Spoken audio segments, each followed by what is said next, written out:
You ask Tiger to solve. This deals with linear equations with one unknown. The final result is y equals -201. Let's solve it step by step. Swap sides. Group all constants on the right side of the equation. Subtract 53 from both sides.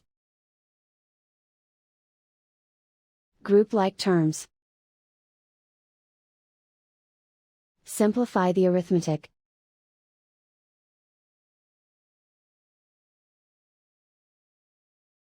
Convert the y into a positive number. Multiply both sides by -1. Remove the ones. Simplify the arithmetic.